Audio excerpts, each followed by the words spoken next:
The climactic battle between Ichigo and Ulquiorra gave us Ichigo's monstrous, demonic, full hollow form, which we discussed in detail in a previous video. But that wasn't the only unprecedented transformation to be found in that fight. Perhaps even more interesting than Ichigo's new form, and certainly more mysterious, I'd argue, is Ulquiorra's frankly incredible-looking Segunda Etapa, otherwise known as the Resurrección second stage. In a follow-up to that video on Ichigo's unexpected metamorphosis, I want to flip the script, and now take a look at the other side, the sinister, great, black-winged demon that is Ulquiorra's Murcielago and its unusual second form. As if to rescue Ulquiorra's highly anticipated release form from being terminally underwhelming upon activation, the Segunda Etapa emerged from seemingly nowhere. In Ulquiorra's own words, he wanted to break Ichigo's apparently unshakable resolve by teaching him the meaning of true despair, which here simply meant overwhelming him with a form whose limits were well and truly out of our hero's reach. Ulquiorra is of course unique in the source material in that he's the only Arrancar to showcase a second, full Resurrection, though there are others that undergo strange transformations too, which we'll discuss here as well. So there's a lot of questions being posed here. What exactly is this form? How does one achieve it? Can all Arrancar attain this power? And how does this form even work when Resurrection is meant to be analogous to a Shinigami's bankai? What are the limits of that statement as well? We might have just opened a can of worms with this one, so it's time to dive in. However, before we get started on the video, guys, if you haven't hit subscribe yet, make sure to do that now for more Bleach content like this every single week. We are under 500 subs away from 200,000, so if you want to be part of that final push to that next incredible milestone, I really would appreciate it. And if you enjoyed the video, make sure to give it a thumbs up as well when you're done with it to help support me and the channel. Again, that would be a huge help. And if you want to take that support another step further, I do also have a Patreon as well. And as always, as with every video, I want to say a massive shout out and just give an enormous thank you to each and every one of you over there who is supporting me over on Patreon. Again, it really does mean the world to me. And one last piece of housekeeping, guys, I just released a brand new video over on my second channel, Mr. Tomo Talks Games, where I take a look at and give my thoughts and opinions on this week's PlayStation Showcase. So if you're interested in that at all and you want to support the channel and help it grow, consider checking out the video, maybe leaving a like and letting me know your thoughts on the showcase down in the comments. It all helps immensely when getting a channel off the ground. So, before we really tackle this topic, I think it's important to understand what an Arrancar's Resurrection actually is, where this power of theirs comes from, and how it differs from that of a Shinigami. When a Hollow becomes an Arrancar, it takes on a more humanoid appearance, sealing its true, original, and often more animalistic form, and with it their true power, into a Zanpakuto. This makes their Zanpakuto wholly different from that of a Shinigami. Where the Shinigami's Zanpakuto is a reflection of that Shinigami's soul, while simultaneously being their own self, an Arrancar's Zanpakuto has no will or spirit of its own. It basically just acts as a seal, a containment, to restrain the true nature and power of each and every Arrancar. Upon activating Resurrection or their release form, it does just that, releases their true form, restoring their power to what it once was before they became an Arrancar. As we see from numerous Arrancar flashbacks, most Resurrection closely resemble the original hollow form of the character. So what does this imply for Ulquiorra and his second stage release form? Well, in my opinion, it means one of two things. Either Ulquiorra is capable of only releasing a small portion of his power initially, which is his first release, or he's somehow trained enough with his Resurrection to have unlocked more power for it beyond that which he initially had and sealed within his blade. But we're getting ahead of ourselves a little bit here, and we will go into other theories as well deeper in the video. The Ichigo versus Ulquiorra fight takes place at essentially the beginning of the Fate Karakura Town arc, which means by this point we've already witnessed tons of Arrancar Resurrection. We're very familiar with the technique and we know how it works. We know what to expect. In fact, virtually everyone reading at this point is now chomping at the bit to see what Ulquiorra's transformation will eventually look like and what it'll be able to do. So when the time finally comes, Ulquiorra releases his Zanpakuto, and despite the incredible boost in power, Ichigo keeps on struggling. Despite that immense gap in their strength, despite Ulquiorra smacking Ichigo around relentlessly, pushing him to the brink of death, this is a fight where Ichigo simply won't quit. As he says himself, he isn't fighting because he wants to win, he's fighting because he has to win. This is an Ichigo driven by duty, driven by his goal to defend his friends and those who can't defend themselves. And so interestingly, in this moment, Ulquiorra is defeated. He can't contend with the steel will of someone who won't give in, who won't bow down, of someone whose ironclad resolve won't let him put down his sword no matter the odds. There are two major conflicts raging in this fight. The very literal physical one taking place between Ichigo and Ulquiorra, but also a much grander one too. The all-encompassing conflict that centers around the entirety of the Bleach story, that of human versus hollow. The idea that as a human, Ichigo has something to fight for, whereas Ulquiorra doesn't. That emptiness permeates him, but he can't fathom it. He can't understand Ichigo's perspective at all and how it means they differ, to the point where it enrages him even. An almost emotionless statue like Ulquiorra turned to barking at Ichigo when he can't understand where the hero is coming from. The notion of the heart sits at the centre of it all, to the point where Ulquiorra almost spitefully takes offence to it, this thing that he can't comprehend. To overcome Ichigo's will with sheer force, Ulquiorra decides to show him the Segunda Etapa, a mythical second stage to Ulquiorra's release like we've never seen before. No other Arrancar has exhibited this power. But even so, facing down what Ulquiorra believes should signal true despair for Ichigo, the boy keeps on getting back on his feet. Ulquiorra more openly now confirms his disbelief, his unknowing, before eventually stating flat out to Ichigo that he will die because of the heart. If Ulquiorra can't break him spiritually or mentally, then he'll take their conflict to its grim endgame to prove his point. So, we've waxed lyrical about the narrative context surrounding this form itself, but what exactly is it? How does it even work? And honestly, it's difficult to know for sure. An Arrancar's resurrection has been considered the equivalent somewhat to a Shinigami's bankai on numerous occasions, which in a way makes sense. Bankai is the ultimate form of a Shinigami's Zanpakuto, that is, if you don't consider transcending or going beyond like Ichigo does to be really a part of that, while Resurrection is the true form of an Arrancar's power. It's also why, in a lot of battles, you'll see a released Arrancar completely dominate a Shinigami who's even using their Shikai. Now, it doesn't happen every time, mind you. There are exceptions, like, for example, Hisagi versus Findor, but it definitely seems like the average Arrancar's Resurrection, I would argue, slots nicely into that spot between the average Shinigami Shikai and their Bankai, hence why the strongest of Espada required numerous captain-level enemies to finally bring them down. And this does make sense because where Arrancar are concerned, they don't have an initial release stage like Shikai. They have to essentially go into what is their quote-unquote final form. But so, what can this mean for Ulquiorra's second form? If his initial release is analogous to a Shinigami's Bankai, then this form has somehow become even greater than that.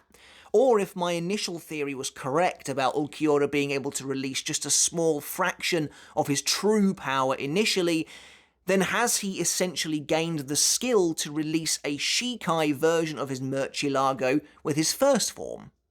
I think of these two options, the former is definitely more likely.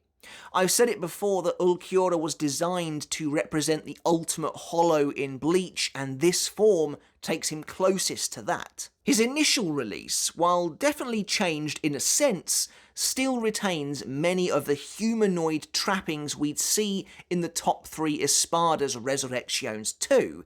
The fact that they are so humanoid, supposedly symbolising that they have gone beyond their original hollow roots, that they are the highest in power, that they are the Vasto Lord, the ultimate evolution of the Menos. But this idea of ultimate evolution ultimately means straying further and further away from their roots. Whereas I think the Segunda Etapa is designed to take the most powerful of Arrancar back to their roots. When it comes to his first release, Ulquiorra is still wearing clothes for one thing, a regal gown and a horned helmet. But upon activating his Segunda Etapa, Ulquiorra quite literally sheds any vestige of humanity he might have gained via Arrancarization. Darkness strips off of him as a much more animalistic creature emerges. Now completely naked essentially, save for black fur covering his bottom half, Ulquiorra no longer has his gown, and his head is no longer adorned with a helmet. Instead, his demonic horns now protrude directly from his hair, and his hands and feet have become clawed and vicious looking. Plus, he now has a huge tail to go with the black wings he gained in the previous form. It's almost like the previous form, the initial release, was a tease of things to come, like a partial activation of the Segunda Etapa, but not quite forcing himself all the way.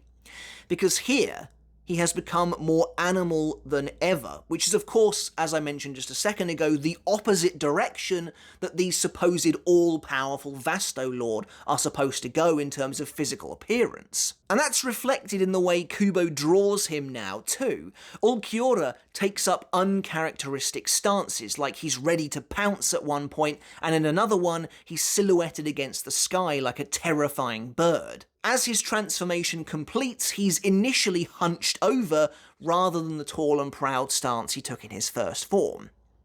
Is it possible that in this form, Ulquiorra has completely abandoned his Arrancar self and become truly hollow once more?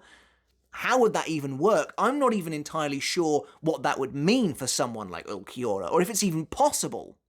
Urahara mentions in chapter 666 that when Arrancar released their Zanpakuto, their Reiatsu transforms from Arrancar to purely hollow. And to me, anyway, it doesn't look like Ulquiorra has really retained any of his broken mask. Sure, you could argue it's his horns, but they look pretty different here now, and far more organic than they once did, back when they were part of his mask. Well, we're just spitballing really when it comes to this. These are really just theories of mine. Certainly, Kubo seems to try and imply this is something brand new, something unlike anything our heroes have ever felt before, as when Ulquiorra releases his Segunda Etapa, Uryu and Orihime sense a Reiatsu that feels completely alien, to the point where Uryu isn't even really sure it's Reiatsu at all. This is what's truly weird about this moment. People like to bring up the fact that Uryu states it feels like an ocean above the sky, and that is cool, and a great visual for the crushing weight of this new power. But what's truly intriguing here is that Uryu has never felt anything like this, to the point where he questions if it's even Reiatsu at all. Ulquiorra is still a hollow in this form. There's no question about that. The fact that his hollow hole is now enormous and gaping, consuming the centre of his very being while oozing this inky, ichor-like substance, seems to suggest to me that Kubo is again hammering home that this is an Ulquiorra who has become more hollow than ever before, who has kind of regressed from his Arrancar state, as if in a last-ditch effort to refute the idea that he's actually slowly becoming more human. You would simply think that the answer to what this form is lies in how all Resurrection work. If Ulquiorra truly is still a hollow, then this can't be anything more than that, right? Either his first release is just a fraction of his true power released, or he's improved upon his original true power, somehow going beyond that which he already had before becoming an Arrancar. Speaking of which, there's his original form to consider as well. His face, his overall visage, is definitely reminiscent of the helmet he has in his first release form, which would again imply that in his Segunda Etapa he somehow exceeded the power of what was once his true hollow self. And yet his clawed hands and feet in his original form are reminiscent of his Segunda Etapa. So it's definitely a strange situation where the original version of Ulquiorra seems to combine elements of both the first and second stage. But what does the form itself actually represent? Well, as mentioned before, it seems to be Ulquiorra's own answer to the notion that he's becoming more human in nature due to having been around the influences of Ichigo and Orihime for so long. This form is Ulquiorra's own unending emptiness personified, his aspect of death brought to life, while also ultimately being a rejection, futile as it may be, of the quest that he's actually on. He is determined to understand, to discover what the heart is, while at the same time not really realizing that to do so, to crave that understanding, is very human-like. And so this version of him seems to be an attempt at rejecting that, while also at the same time trying to come even closer to that complete and total understanding. The gaping hole in his chest, of course, refers to the missing piece that all hollows lack, but the dripping, blood-like substance running down his torso perhaps implies that he himself, this time, has torn out whatever it is in a gruesome fashion. Here, most likely the metaphorical heart itself. There is another thing to consider also, and that's the narrative comparisons that Kubo himself makes between arcs and between characters. Ulquiorra is clearly reflective of Byakuya, both in his position as the end boss of Ichigo's particular story arc, and his position in the arc itself. When you look at both of their fights, there's plenty of similarities to draw from too. In both battles, Ichigo is pushed to his limit, facing off against a cold, stoic enemy with whom he has a fundamental ideological difference with. And both times Ichigo is able to eventually break their facade and change them even just a bit. Going by these comparisons, Ulquiorra activating his Segunda Etapa would be most likely reflective, I think, of Byakuya activating Senkei. It's the first time in their fight that Ichigo truly begins to lose, and it's the moment that eventually results in the forcible takeover of Zangetsu. A part of me thought about comparing it to Byakuya using Shukei Hakuteken, as that's the kind of end point of their powers, but the fight against Byakuya is essentially over by that point, and I'm not sure there's really an equivalent here. Anyway, going off of this logic, where in the Byakuya fight Ichigo was shocked to learn his enemy's bankai could go even further than he initially thought to devastating effect, here we see the same thing. So is it possible then, going by those comparisons, those reflections, the Segunda Etapa is just an ability of Murcielago itself? It's possible that the disparity in power between the initial release and the Segunda Etapa isn't as clear-cut as simply being Shikai to Bankai, or Bankai to something even greater.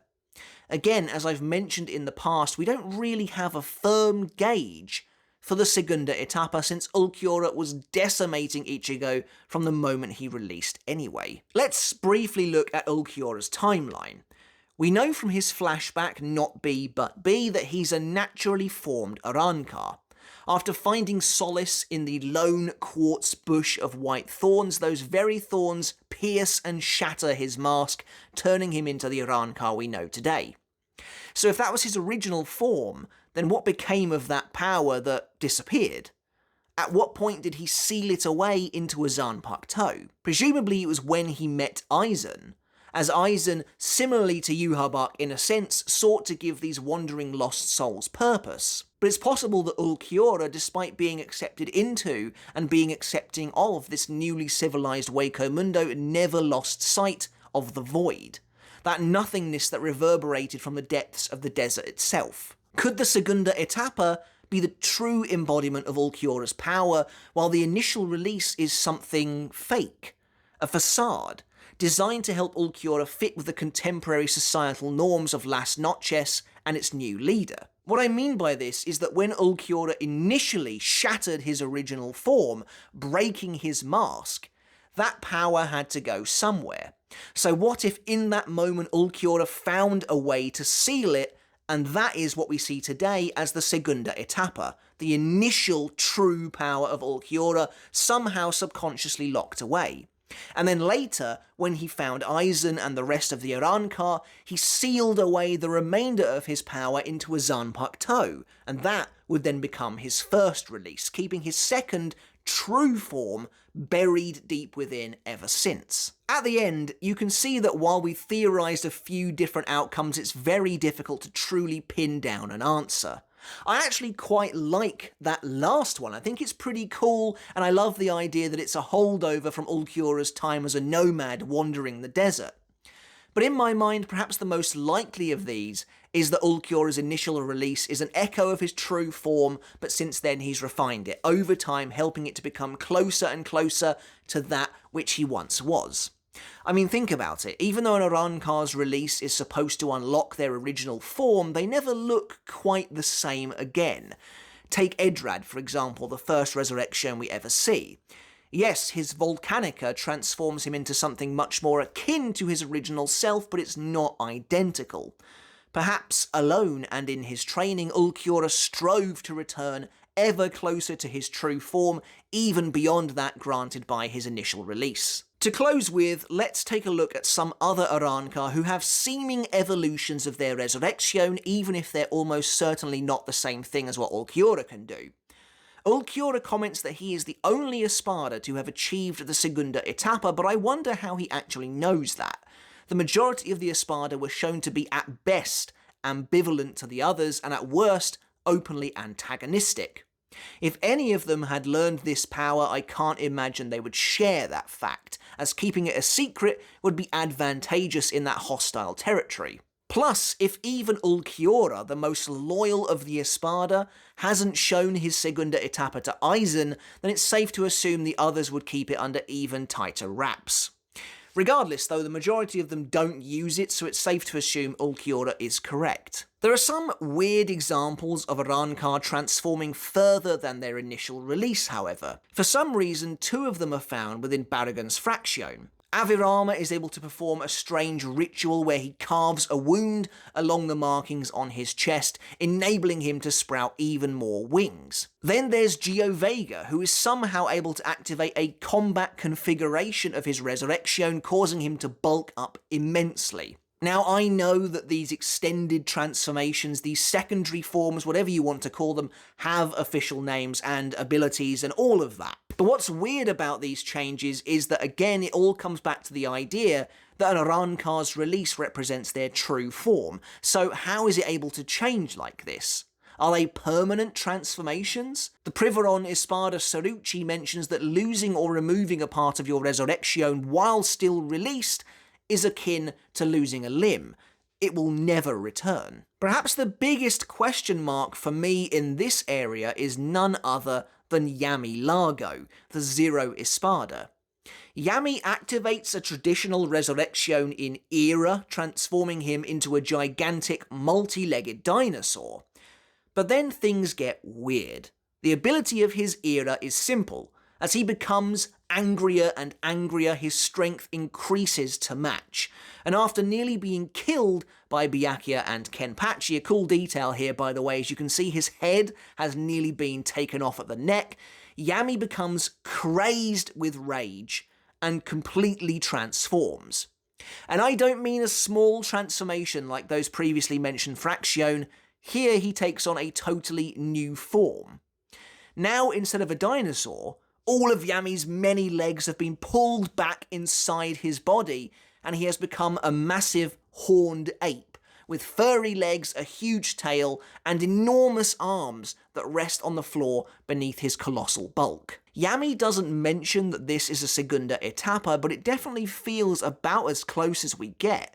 It's just odd that his first release form must surely be closest to his original state, yet he's able to then transform into something completely different as the fight progresses. If he'd continued to become even more enraged, would he have taken on yet another totally new appearance completely unrelated to the previous one? It's a shame we don't see this form in action at all, as maybe it would have cleared things up. But this in itself is different to Ulquiorra's Segunda Etapa, where Ulquiorra's is quite clearly an evolution on his first release. Whatever this second form of Yami's is so completely different to his first release form that there is something weird going on there. Anyway, I don't think this is a Segunda Etapa. For starters, Yami doesn't have the discipline to learn and refine it, plus if anyone knew that he had one, it would have been Ulquiorra. But it is still so strange to me. How does this work in relation to what we know about Resurrection? And maybe that's a video for another time if you'd like to see it. But that's really it for this particular video, guys. I do hope you enjoyed it. It was great to sit down and have a discussion about one of the stranger, more mysterious aspects of the Espada, being Ulquiorra's mythical Segunda Etapa. We don't have a concrete answer, and so the best we can really do is speculate, but I've brought up several theories here, and I'd love to know which, if any, you like the best. I do kind of feel like Ulquiorra, probably the most likely scenario is that he simply took his first release form and built on that, refining it, trying to get closer to how he once actually originally looked. But I also really do like the idea that when he shattered his mask, that initial power was buried away, and the power that he sealed into a Zanpakuto later on upon meeting Aizen was just, I guess, a holdover of power that he had acquired since that moment. Regardless, guys, let me know your thoughts and feelings down in the comments below. I'd love to hear them. Make sure to hit subscribe if you haven't done already to try and push us to 200,000 subscribers. Again, I would really appreciate it. And I would also appreciate it if you're interested, if you go and check out my video on Mr. Tomo Talks Games. Again, that would be a huge, huge help. But until next time, guys, I'll catch you later, and I'll see you then.